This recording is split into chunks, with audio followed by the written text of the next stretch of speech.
اعوذ باللہ من الشیطان الرجیم بسم اللہ الرحمن الرحیم اللہم صلی علی محمد وعلی آل محمد کما صلیت علی ابراہیم وعلی آل ابراہیم انک حمید مجید اللہم بارک علی محمد وعلی آل محمد کما بارکت علی ابراہیم وعلی آل ابراہیم انک حمید مجید۔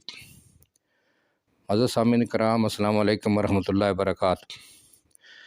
عبدالرحمن اعوان سلسلہ سیرت نبی کے ساتھ آپ کی خدمت میں حاضر۔ آج کی ویڈیو سن 5 ہجری شروع ہوتی ہے۔ غزوہ مرسی سن 5 ہجری، واقعہ افق۔ معزز سامعین کرام، میری گزارش ہے کہ سلسلہ سیرت نبی کے میرے اس چینل کو آپ ضرور سبسکرائب کریں تاکہ آنے والی تمام ویڈیو آپ کو ملتی رہیں اور آپ اس سے فائدہ اٹھائیں۔ میری دعا ہے کہ اللہ تعالیٰ میری اس کاوش کو قبول فرمائے اور نبی پاک صلی اللہ علیہ وسلم کی محبت ہم سب کے لیے ہو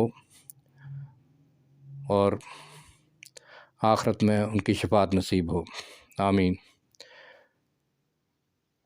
تو غزوہ مرسی سن 5 ہجری، واقعہ افق۔ قریش اور یہود کی متفقہ سازش نے اب مکہ سے لے کر مدینہ تک آگ لگا دی۔ جس قدر قبائل تھے سب نے مدینہ پر حملہ کی تیاریاں شروع کر دی۔ سب سے پہلے انمار اور ثعلبہ نے یہ ارادہ کیا، لیکن حضرت صلی اللہ علیہ وسلم کو خبر ہو گئی۔ 10 محرم سن 5 ہجری کو آپ مدینہ سے 400 صحابہ کو لے کر نکلے اور ذات الرقاع تک تشریف لے گئے، لیکن آپ صلی اللہ علیہ وسلم کی آمد سن کر وہ پہاڑوں میں بھاگ گئے۔ ربیع الاول سن 5 ہجری میں یہ خبر آئی کہ دولت الجندل میں کفار کی ایک عظیم شان فوج جمع ہو رہی ہے۔ حضرت صلی اللہ علیہ وسلم 1000 جمعیت لے کر مدینہ سے نکلے۔ ان کو خبر ہوئی تو وہ بھاگ گئے۔ غزوہ مرسیہ یا بنی مستلق شعبان سن 5 ہجری۔ خزاع ایک قبیلہ تھا جو قریش کا حلیف اور ہم عہد تھا۔ قریش کو ایک زمانہ میں یہ خیال آیا کہ ہم ابراہیم علیہ السلام کی نسل سے ہیں، اس لیے ہم کو اوروں سے ہر باب میں ممتاز ہونا چاہیے۔ حج کا ایک بڑا رکن عرفات کے میدان میں قیام کرنا ہے، لیکن چونکہ یہ حرم کی حدود سے باہر ہے، قریش نے یہ قاعدہ قرار دیا کہ جو لوگ عرفات جائیں، لیکن ہم عرفات کی بجائے مزدلفہ میں ٹھہرنا چاہیے جو حدود حرم کے اندر ہے۔ اسی قسم کی اور امتیازی باتیں قائم کی۔ ان خصائص کی بنا پر آپ اپنا لقب احمس رکھا، لیکن اس قدر فیاضی کی کہ جو لوگ ان پابندیوں کو قبول کر لیتے تھے ان کو بھی یہ لقب دے دیتے تھے اور ان سے رشتہ ناتا کرتے تھے۔ قبیلہ خزاع کو بھی یہ شرف حاصل تھا۔ خزاع کا ایک خاندان بنو المستلق کہلاتا تھا۔ وہ مقام مرثیہ میں جو مدینہ منورہ سے 9 منزل ہے آباد تھا۔ اس خاندان کا رئیس حارث بن ابی ضرار تھا۔ اس نے قریش کے اشارہ سے یا خود مدینہ پر حملہ کی تیاریاں شروع کی۔ حضرت صلی اللہ علیہ وسلم کو یہ خبر ہوئی تو مزید تحقیقات کے لیے حضرت زید بن خصیب کو بھیجا۔ انہوں نے واپس آ کر خبر کی تصدیق کی۔ آپ صلی اللہ علیہ وسلم نے صحابہ کو تیاری کا حکم دیا۔ 2 شعبان کو فوجیں مدینہ سے روانہ ہوئیں۔ مرثیہ میں خبر پہنچی کہ حارث کی جمعیت منتشر ہو گئی اور وہ خود بھی کسی طرف نکل گیا، لیکن مرثیہ میں جو لوگ آباد تھے انہوں نے صف آرائی کی اور دیر تک جم کر تیر برساتے رہے۔ مسلمانوں نے دفعتاً ایک ساتھ حملہ کیا تو ان کے پاؤں اکھڑ گئے۔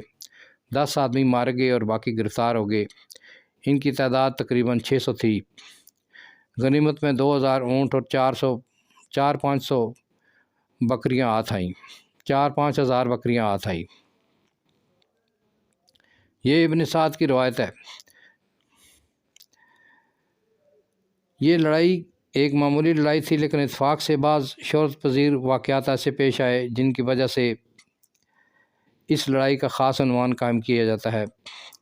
اس جنگ کی خصوصیت یہ بھی ہے کہ غنیمت کے لالچ سے بہت سے منافقین بھی فوج میں داخل ہو گئے تھے۔ یہ بد باطن ہر موقع پر فتنہ گری کی کوشش کرتے تھے۔ ایک دن چشمہ سے پانی لینے پر ایک مہاجر اور انصاری میں جھگڑا ہو گیا۔ انصاری نے عرب کے قدیم طریقہ پر یا للانصار کا نعرہ مارا، انصار کی جے۔ مہاجرین نے بھی یا معاشر المہاجرین کے نعرہ سے جواب دیا۔ نعرے سن کر قریش اور انصار نے تلواریں کھینچ لی اور قریب تھا کہ جنگ چھڑ جائے، لیکن لوگوں نے بیچ بچاؤ کرا دیا۔ عبداللہ بن ابی جو رئیس المنافقین تھا، اس کو موقع ہاتھ آیا۔ انصار سے مخاطب ہو کر کہا، تم نے یہ بلا خود مول لی، مہاجرین کو تم نے بلا کر اتنا کر دیا کہ اب وہ خود تم سے برابر کا مقابلہ کرتے ہیں۔ وقت اب بھی ہاتھ سے نہیں گیا ہے، تم دستگیری سے ہاتھ اٹھا لو تو وہ خود یہاں سے نکل جائیں گے۔ یہ واقعہ لوگوں نے حضرت صلی اللہ علیہ وسلم سے آ کر کہا۔ حضرت عمر رضی اللہ تعالیٰ عنہ بھی موجود تھے، غصہ سے بے تاب ہو گئے اور عرض کی کہ کسی کو ارشاد ہو اس منافق کی گردن اڑا دیں۔ آپ صلی اللہ علیہ وسلم نے فرمایا کہ کیا تم یہ چرچا پسند کرتے ہو کہ محمد صلی اللہ علیہ وسلم اپنے ساتھ والوں کو قتل کر دیا کرتے ہیں؟ یہ عجیب بات ہے کہ عبداللہ بن ابی جس درجہ کا منافق اور دشمن اسلام تھا، اس کے صاحبزادے کہ ان کا نام بھی عبداللہ تھا، اسی قدر اسلام کے جانثار تھے۔ حضرت صلی اللہ علیہ وسلم کی ناراضگی کی بنا پر یہ خبر پھیل گئی تھی کہ آپ صلی اللہ علیہ وسلم عبداللہ بن ابی کے قتل کا حکم دینے والے ہیں۔ یہ سن کر وہ خدمت اقدس میں حاضر ہوئے اور عرض کی کہ دنیا جانتی ہے کہ میں باپ کا کس قدر خدمت گزار ہوں، لیکن اگر یہ مرضی ہے تو مجھ ہی کو حکم ہو، میں ابھی اس کا سر کاٹ لاتا ہوں۔ ایسا نہ ہو کہ آپ صلی اللہ علیہ وسلم کسی اور کو حکم دیں اور میں غیرت اور محبت کے جوش میں آ کر قاتل کو قتل کر دوں۔ آپ صلی اللہ علیہ وسلم نے اطمینان دلایا کہ قتل کی بجائے میں اس پر مہربانی کروں گا۔ یہ ارشاد اس طرح پورا ہوا کہ جب وہ مرا تو کفن کے لیے آپ نے خود اپنا پیرہن یعنی کرتا مبارک عنایت فرما کر جنازہ کی نماز پڑھائی۔ حضرت عمر رضی اللہ تعالیٰ عنہ نے دامن تھام لیا کہ منافق کے جنازہ کی نماز پڑھتے ہیں، لیکن دریائے کرم کا بہاؤ کون روک سکتا تھا؟ حضرت جویریہ رضی اللہ تعالیٰ عنہ کا واقعہ۔ لڑائی میں جو لوگ گرفتار ہوئے ان میں حضرت جویریہ رضی اللہ تعالیٰ عنہ بھی تھی، جو حارث بن ابی ذرار کی بیٹی تھی۔ ابن اسحاق کی روایت ہے کہ جو بعض حدیث کی کتابوں میں بھی ہے کہ تمام اسیران جنگ لونڈی غلام بنا کر تقسیم کر دیے گئے۔ حضرت جویریہ حضرت ثابت بن قیس کے حصہ میں آئیں۔ انہوں نے حضرت ثابت سے درخواست کی کہ مکاتبت لے کر لو، یعنی مجھ سے کچھ پیسے لے کر چھوڑ دو۔ حضرت ثابت رضی اللہ تعالیٰ عنہ نے منظور کیا۔ حضرت جویریہ کے پاس روپیہ نہ تھا، چاہا کہ لوگوں سے چندہ مانگ کر یہ رقم ادا کریں۔ حضرت صلی اللہ علیہ وسلم کے پاس بھی آئیں۔ حضرت عائشہ رضی اللہ تعالیٰ عنہ بھی وہاں موجود تھی۔ ابن اسحاق نے حضرت عائشہ کی زبانی روایت کی ہے، جو یقیناً ان کی ذاتی رائے ہے کہ چونکہ حضرت جویریہ نہایت شریف ادا تھی، میں نے ان کو حضرت صلی اللہ علیہ وسلم کے پاس جاتے دیکھا تو سمجھی کہ حضرت صلی اللہ علیہ وسلم پر ان کے حسن و جمال کا بھی اثر ہوگا جو مجھ پر ہوا۔ غرض وہ حضرت صلی اللہ علیہ وسلم کے پاس گئیں۔ آپ صلی اللہ علیہ وسلم نے فرمایا، اگر اس سے بہتر برتاؤ تمہارے ساتھ کیا جائے تو لوگوں تو قبول کرو گی؟ انہوں نے پوچھا وہ کیا ہے؟ آپ صلی اللہ علیہ وسلم نے فرمایا، تمہاری طرف سے میں روپیہ ادا کر دوں اور تمہیں اپنی زوجیت میں لے لوں۔ حضرت جویریہ نے کہا، میں نے منظور کیا۔ آپ صلی اللہ علیہ وسلم نے تنہا و تمام رقم ادا کر دی اور ان سے شادی کر لی۔ اصل واقعہ یہ ہے کہ حضرت جویریہ کا باپ حارث رئیس عرب تھا۔ یہ ابن اسحاق کی روایت ہے، جو ابن شام اور ابو داؤد دونوں میں موجود ہے، لیکن دوسرے طریقے روایت میں اس سے زیادہ واضح بیان مذکور ہے۔ اصل واقعہ یہ ہے کہ حضرت جویریہ کا باپ حارث رئیس عرب تھا۔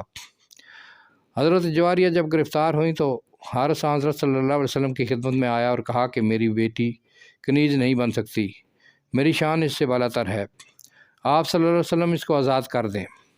آپ صلی اللہ علیہ وسلم نے فرمایا کہ کیا یہ بہتر نہ ہوگا کہ خود جویریہ کی مرضی پر چھوڑ دیا جائے؟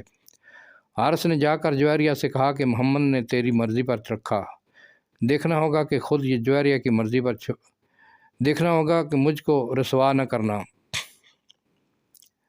انہوں نے کہا، میں رسول اللہ صلی اللہ علیہ وسلم کی خدمت میں رہنا پسند کروں گی۔ چنانچہ حضرت صلی اللہ علیہ وسلم نے ان سے شادی کر لی۔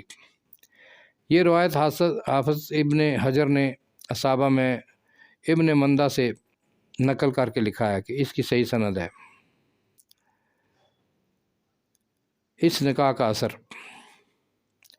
حضرت جویریہ سے جب آپ صلی اللہ علیہ وسلم نے نکاح کیا تو تمام اسیران جنگ جو اہل فوج کے حصہ میں آ گئے تھے دفعتاً رہا کر دیے گئے۔ فوج نے کہا کہ جس خاندان میں رسول اللہ صلی اللہ علیہ وسلم نے شادی کر لی وہ غلام نہیں رہ سکتا۔ واقعہ افق یعنی حضرت عائشہ رضی اللہ تعالیٰ عنہ پر منافقین نے جو تہمت لگائی تھی وہ اسی لڑائی سے واپسی میں پیش آیا تھا۔ حدیث اور سیر کی کتابوں میں اس واقعہ کو نہایت تفصیل سے نقل کیا ہے، لیکن جس واقعہ کی نسبت قرآن مجید میں صاف مذکور ہے کہ سننے کے ساتھ لوگوں نے یہ کیوں نہیں کہہ دیا کہ بالکل افطرا ہے، اس کو تفصیل کے ساتھ لکھنے کی چنداں ضرورت نہیں۔ البتہ اس واقعہ سے یہ اندازہ کرنا چاہیے کہ محض جھوٹ اور بیہودہ خبر بھی کس طرح پھیل جاتی ہے۔ یہ واقعہ اس طرح ہے کہ افق میں اس جنگ کے بعد حضرت عائشہ پیچھے رہ گئی تھی۔ حضرت نبی پاک صلی اللہ علیہ وسلم اپنی فوج کے ساتھ آگے چلے گئے اور حضرت عائشہ رضی اللہ تعالیٰ عنہ پیچھے رہ گئی تھی۔ بعد میں ایک صحابی بھی جو آ رہے تھے انہوں نے ان کو دیکھا اور پھر ان کو اونٹ پر بٹھا کر وہ لے آئے۔ جب مدینہ میں پہنچے تو مسلمانوں نے اس میں ان پر تہمت لگائی کہ یہ اکیلے پیچھے رہ گئیں منافقین، لیکن مسلمان چونکہ دھوکے میں آ گئے تھے جن کو تہمت لگانے کی سزا دی گئی۔ یہ خبر اصل میں منافقین نے مشہور کی تھی، لیکن بعض مسلمان بھی دھوکہ میں آ گئے جن کو تہمت لگانے کی سزا دی گئی، جیسا کہ صحیح مسلم وغیرہ میں مذکور ہے۔ آج کل کے عیسائی مورخوں نے بھی قدیم منافقوں کی طرح اس واقعہ کو جوش مسرت سے لکھا ہے کہ خود بخود ان کے قلم میں روانی آ گئی ہے، لیکن ہم ان سے توقع بھی یہی کر سکتے ہیں۔ یہ تمام لڑائیاں اس عام جنگ کا پیش خیمہ تھی جو تمام عرب اور یہود متفقہ قوت سے کرنا چاہتے تھے، اور جس کو جنگ احزاب کہتے ہیں۔ تو میں انشاءاللہ اگلی ویڈیو میں جنگ احزاب، جنگ خندق بھی جس کو کہا جاتا ہے، اس کے اوپر انشاءاللہ بیان کروں گا۔ السلام علیکم ورحمۃ اللہ وبرکاتہ۔